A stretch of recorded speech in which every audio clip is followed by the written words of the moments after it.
ನಮಸ್ಕಾರ. ಅಂಬಿಕಾ ಶೆಟ್ಟೀಸ್ ಕಿಚನ್ ಕನ್ನಡ ಚಾನೆಲ್ಗೆ ತಮಗೆಲ್ಲರಿಗೂ ಪ್ರೀತಿಯ ಸ್ವಾಗತ. ಇವತ್ತು ಬೆಳಗಿನ ಗಡಿಬಿಡಿಯಲ್ಲಿ ಮಾಡಬಹುದಾದಂಥ 4 ಬೇಗನೆ ಆಗುವಂಥ ಬ್ರೇಕ್ಫಾಸ್ಟ್ ರೆಸಿಪಿಗಳನ್ನ ನೋಡೋಣ. ಮೊದಲನೇದಕ್ಕೆ 1 ಕಪ್ ಗೋಧಿ ಹಿಟ್ಟಿಗೆ 1 ಕಪ್ ಆಗುವಷ್ಟು ತೆಂಗಿನಕಾಯಿ ಹಾಲು ತಗೊಂಡಿದ್ದೇನೆ. ಮನೆಯಲ್ಲೇ ಮಾಡಿದ ಹಾಲನ್ನು ಬಳಸಿದರೆ ಉತ್ತಮ.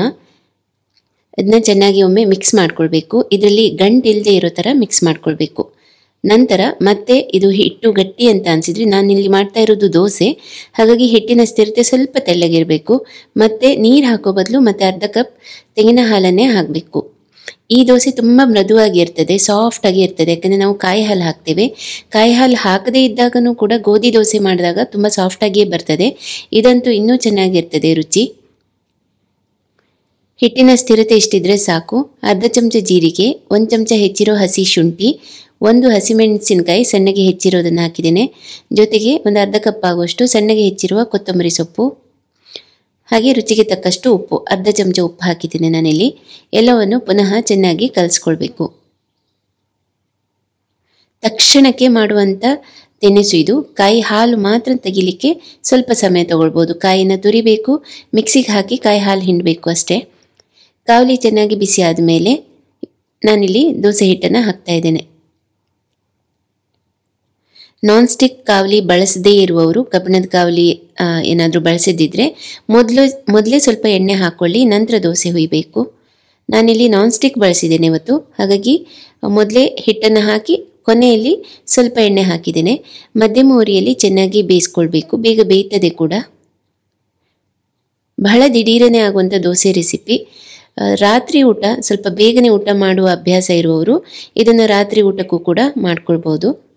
ಬೇಗನೆ ಅಂತ ನಾನು ಯಾಕೆ ಹೇಳ್ತೇನೆ ಅಂದರೆ, ಕೆಲವೊಂದು ಇಂಗ್ರೀಡಿಯೆಂಟ್ಸ್ ಜೀರ್ಣ ಆಗಲಿಕ್ಕೆ ಸಮಯ ತಗೊಳ್ತದೆ. ಗೋಧಿ ಆದ್ದರಿಂದ ಸ್ವಲ್ಪ ನಾವು ಬೇಗನೆ ಊಟ ಮಾಡಿದರೆ ಬೇಗನೆ ಜೀರ್ಣ ಕೂಡ ಆಗ್ತದೆ. ಗ್ಯಾಪ್ ಕೊಟ್ಟು ನಂತರ ನಾವು ಮಲಗ್ತೇವಲ್ಲ, ಆ ಗ್ಯಾಪ್ ಅಷ್ಟು ಇರ್ತದೆ ಬೇಗ ಊಟ ಮಾಡಿದರೆ. ಹಾಗಾಗಿ ನೋಡಿ, ರುಚಿಯಾದ ಮೃದುವಾದ ಕಾಯಿ ಹಾಲಿನ ದೋಸೆ ರೆಡಿಯಾಗಿದೆ. ಇದನ್ನ ನಿಮ್ಗೆ ಇಷ್ಟವಾದ ಯಾವುದೇ ಚಟ್ನಿ ಜೊತೆ ಸರ್ವ್ ಮಾಡ್ಬೋದು. ಚಟ್ನಿ ಸ್ವಲ್ಪ ಖಾರವಾಗಿ ಇದ್ದರೆ ಚೆನ್ನಾಗಿರ್ತದೆ. ನಾನಿಲ್ಲಿ ಕ್ಯಾಬೇಜ್ ಪಲ್ಯ ಮತ್ತು ಶೇಜ್ವಾನ್ ಚಟ್ನಿ ತಂದಿರೋದಿತ್ತು, ಅದರ ಜೊತೆ ಬಡಿಸಿದ್ದೇನೆ. ಶೇಜ್ವಾನ್ ಚಟ್ನಿಯ ರೆಸಿಪಿ ಕೂಡ ನಾನು ಈಗಾಗಲೇ ಹಾಕಿದ್ದೇನೆ. ಗೋಧಿ ದೋಸೆ ಕಾಯಿ ಹಾಲು ಹಾಕಿ ಮಾಡಿರೋದು ರೆಡಿಯಾಗಿದೆ. ಈಗ ನೆಕ್ಸ್ಟ್ ರೆಸಿಪಿ ಯಾವುದು ಅಂತ ನೋಡೋಣ. ಈ ರೊಟ್ಟಿಯಲ್ಲಿ ನಾನು ಮುಳ್ಳು ಸೌತೆಕಾಯಿನ ಬಳಸ್ತಾ ಇದ್ದೇನೆ. ದೇಹಕ್ಕೂ ಕೂಡ ತಂಪು ಮತ್ತು ಬಹಳ ಬೇಗ ಮಾಡಬಹುದು ಕೂಡ. ಮುಳ್ಳು ಸೌತೆಕಾಯಿ ರೊಟ್ಟಿ ಮಾಡುವಾಗ ಕೆಲವೊಂದು ಅಂಶ ನೆನ್ಪಿಟ್ಕೊಳ್ಬೇಕು. ಈಗ ಮೊದಲನೇದಾಗಿ 1 ಕಪ್ ರವೆ ತೊಗೊಂಡಿದ್ದೇನೆ. 1 ಇಡೀ ಮುಳ್ಳು ಸೌತೆಕಾಯಿನ ತುರಿದು ಹಾಕಿದ್ದೇನೆ. 2-3 ದೊಡ್ಡ ಚಮಚ ಆಗುವಷ್ಟು ಇದನ್ನು ಮೊಸರನ್ನ ಹಾಕಿದ್ದೇನೆ, ತಾಜಾ ಮೊಸರು. ನೆನ್ಪಿಡಿ, ಮುಳ್ಳು ಸೌತೆಕಾಯಿ ಬಳಸಿದಾಗ ಜಾಸ್ತಿ ನೀರನ್ನು ಬಳಸಬಾರ್ದು. 1 ಹೆಚ್ಚಿರುವ ಈರುಳ್ಳಿ, 1 ಕಪ್ ಆಗುವಷ್ಟು ಹಸಿ ತೆಂಗಿನ ತುರಿ, ಕೊತ್ತಂಬರಿ ಸೊಪ್ಪು ಹೆಚ್ಚಿರೋದು, ಹಸಿ ಶುಂಠಿ, ಹಸಿ ಮೆಣಸಿನಕಾಯಿ ಮತ್ತು ಉಪ್ಪು, ಇವನ್ನೆಲ್ಲ ಹಾಕಿದ್ದೇನೆ. ನಿಮ್ಮ ರುಚಿಗೆ ತಕ್ಕ ಹಾಗೆ ಮತ್ತು ಎಷ್ಟು ಪ್ರಮಾಣದಲ್ಲಿ ಮಾಡ್ತೀರಿ ಅನ್ನೋದ್ರ ಮೇಲೆ ಸ್ವಲ್ಪ ಹೆಚ್ಚು ಕಡಿಮೆ ಮಾಡ್ಬೋದು ಅದನ್ನು. ಮತ್ತು ನಾನಿಲ್ಲಿ ನೀರು ಹಾಕಿಲ್ಲ, ಮುಳ್ಳು ಸೌತೆಕಾಯಿನ ತುರಿದು ಹಾಕಿರೋದ್ರಿಂದ ರೊಟ್ಟಿ ಮಾಡುವಾಗ ಮತ್ತೆ ಎಕ್ಸ್ಟ್ರಾ ನೀರು ಬೇಕಾಗೋದಿಲ್ಲ. ಒಂದು ವೇಳೆ ಮುಳ್ಳು ಸೌತೆಕಾಯಿ ನೀವು ಚಿಕ್ಕದು ತೊಗೊಂಡಿದ್ದಿದ್ರೆ, ಅದರ ಪ್ರಮಾಣ ಕಡಿಮೆ ಇದ್ದಿದ್ದರೆ, ಡ್ರೈ ಅಂತ ಅನಿಸಿದರೆ ರೊಟ್ಟಿ ಮಿಶ್ರಣ, ಆಗ ಮಾತ್ರ ನಾವು ಅದಕ್ಕೆ ನೀರು ಹಾಕ್ಕೊಂಡು ಸ್ವಲ್ಪ ಕಲಸಿ ಹದ ಮಾಡಿಕೊಳ್ಬೇಕು. ಪಾರ್ಚ್ಮೆಂಟ್ ಪೇಪರ್ ಅಥವಾ ಬಾಳೆ ಎಲೆ ಮೇಲೆ ರೊಟ್ಟಿ ತಟ್ಕೊಳ್ಬೇಕು. ತೆಳ್ಳಗೆ ತಟ್ಕೊಂಡ್ರೆ ಬೇಗ ಬೇಯ್ತದೆ ಹಾಗಾಗಿ. ಮತ್ತು ಇದು ಇಲ್ಲದೇ ಇದ್ರೂ ಕೂಡ ಬೇಗ ಬೇಯ್ತದೆ. ಮತ್ತು ನಾನು ತುಂಬ ಹೊತ್ತು ಹಿಟ್ಟನ್ನೆಲ್ಲ ಇಡಲಿಲ್ಲ, ತಕ್ಷಣವೇ ಮಾಡ್ತಾ ಇದ್ದೇನೆ. ಗಡಿಬಿಡಿಯಲ್ಲಿರುವಾಗ ತಕ್ಷಣವೇ ಮಾಡಬಹುದು. ಒಂದು ವೇಳೆ ಸಮಯ ಇದ್ದರೆ ಒಂದು 10-15 ನಿಮಿಷ ಇಡಿ, ಯಾಕಂದರೆ ನಾವು ರವೆ ಹಾಕಿ ಮಾಡಿರುವ ರೊಟ್ಟಿ, ಹಾಗಾಗಿ ಅದು ತೇವಾಂಶನ ಹೀರಿಕೊಳ್ತದೆ. ಹಾಗೆ ಇದಕ್ಕೆ ನಾನು ಖಾರವಾದ ಕಾಯಿ ಚಟ್ನಿ ಮಾಡಿದ್ದೇನೆ. ಹಾಗೆ ಬೆಳಗಿನ ಬ್ರೇಕ್ಫಾಸ್ಟ್ ಅಲ್ವಾ, ಸ್ವಲ್ಪ ದಾಳಿಂಬೆಯನ್ನು ಕೂಡ ಇಟ್ಟಿದ್ದೇನೆ. ಬಹಳ ರುಚಿಯಾಗಿ ಬಹಳ ಬೇಗನೆ ಮಾಡ್ಕೊಳ್ಬೋದು ಮುಳ್ಳು ಸೌತೆಕಾಯಿ ಹಾಕಿ ಮಾಡಿರುವಂಥ ರೊಟ್ಟಿ. ರೀಸೆಂಟಾಗಿ ನಾನು ಮುಳ್ಳು ಸೌತೆಕಾಯಿಯಿಂದ ಮೃದುವಾದ ದೋಸೆ ಮಾಡೋದು ಹೇಗೆ ಅಂತ ಕೂಡ ತೋರಿಸಿದ್ದೇನೆ, ಅದನ್ನು ಕೂಡ ಟ್ರೈ ಮಾಡಿ ನೋಡಿ. ಈಗ ನೆಕ್ಸ್ಟ್ ರೆಸಿಪಿ ಯಾವುದು ಅಂತ ನೋಡೋಣ.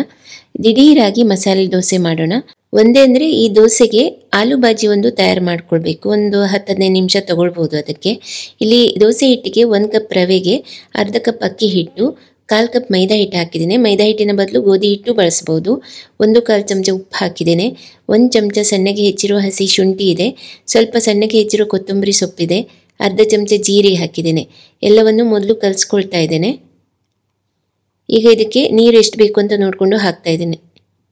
ನಾವು ಇನ್ಸ್ಟೆಂಟಾಗಿ ರವೆ ದೋಸೆ ಮಾಡ್ತೇವೆ ನೋಡಿ, ತೆಳ್ಳಗೆ ಗರಿಯಾಗಿ ಇರ್ತದಲ್ಲ, ಅದೇ ಹಿಟ್ಟಿನ ಬಂದ ಅಂದರೆ ಹಿಟ್ಟು ಹಿಟ್ಟು ಮಾಡುವ ರೀತಿಯೆಲ್ಲ ಹಾಗೆ ಇರ್ತದೆ. ಮತ್ತು ರವೆ ಯಾವತ್ತು ತೇವಾಂಶನ ಬೇಗ ಹೀರ್ಕೊಳ್ತದೆ, ಹಾಗಾಗಿ ಇದನ್ನ ಸ್ವಲ್ಪ ತೆಳ್ಳಗೆ ಮಾಡ್ಕೊಳ್ಬೇಕು ಹಿಟ್ಟನ್ನು. ಕಾವಲಿನ ಚೆನ್ನಾಗಿ ಕಾಯಿಸ್ಕೊಂಡು ಎಣ್ಣೆ ಸವರ್ಕೊಳ್ಬೇಕು ಮತ್ತು ದೋಸೆ ಮಾಡಬೇಕು.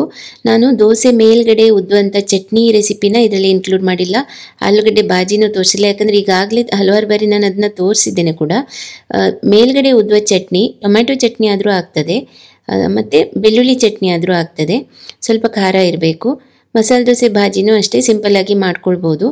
ನೀವು ಒಂದು ವೇಳೆ ಈ ಚಟ್ನಿನೂ ಕೂಡ ಮಾಡಲಿಕ್ಕೆ ಸಮಯ ಇಲ್ಲ ಅಂತಿದ್ರೆ ಶೇಜ್ವಾನ್ ಚಟ್ನಿ ಇದ್ದದಿದ್ದರೆ ಅದನ್ನು ಕೂಡ ಮೇಲ್ಗಡೆ ಉದ್ಬೋದು.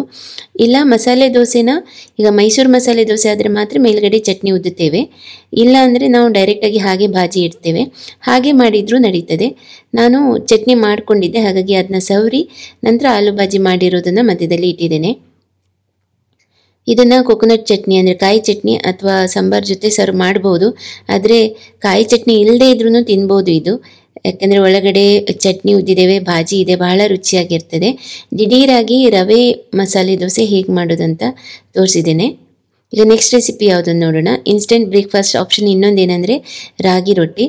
ಇದಕ್ಕೆ ಕ್ಯಾಪ್ಸಿಕಮ್ ಹಾಕಿದ್ದೇನೆ, ಒಂದು ತುರಿದ ಕ್ಯಾಪ್ಸಿಕಮ್, ಒಂದು ತುರಿದ ಮುಳ್ಸೌತೆಕಾಯಿ, ಒಂದು ಹೆಚ್ಚಿರೋ ಈರುಳ್ಳಿ, ಸ್ವಲ್ಪ ಹಸಿ ಶುಂಠಿ ಸಣ್ಣಗೆ ಹೆಚ್ಚಿರೋದು, ಹಸಿಮೆಣಸು, ಕೊತ್ತಂಬರಿ ಸೊಪ್ಪು ಮತ್ತು ಉಪ್ಪು ಇವನ್ನೆಲ್ಲ ಚೆನ್ನಾಗಿ ಮಿಕ್ಸ್ ಮಾಡ್ಕೊಳ್ಬೇಕು. ನಂತರ 1 ಕಪ್ ರಾಗಿ ಹಿಟ್ಟು, 1 ಕಪ್ ಅಕ್ಕಿ ಹಿಟ್ಟು ಹಾಕಿದ್ದೀನಿ.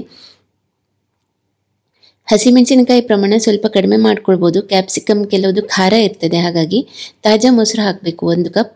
ಇದಕ್ಕೂ ಕೂಡ ನಾನು ಎಕ್ಸ್ಟ್ರಾ ನೀರು ಹಾಕ್ತಾ ಇಲ್ಲ, ಸಾಕಾಗ್ತದೆ ತೇವಾಂಶ. ಮುಳ್ಸೌತೆಕಾಯಿ, ಕ್ಯಾಪ್ಸಿಕಮ್ ಮತ್ತು ಮೊಸರು 3 ಇರೋದ್ರಿಂದ ತೇವಾಂಶ ಅದರಲ್ಲೇ ಬರ್ತದೆ.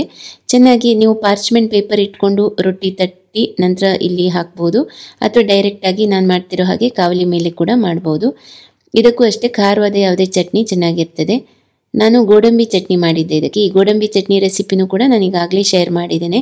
ಈ 4ರಲ್ಲಿ ಯಾವ ರೆಸಿಪಿ ಜಾಸ್ತಿ ಇಷ್ಟ ಆಯಿತು ಅನ್ನೋದನ್ನು ಕಮೆಂಟ್ ಮಾಡಿ ತಿಳಿಸಿ. ಧನ್ಯವಾದಗಳು.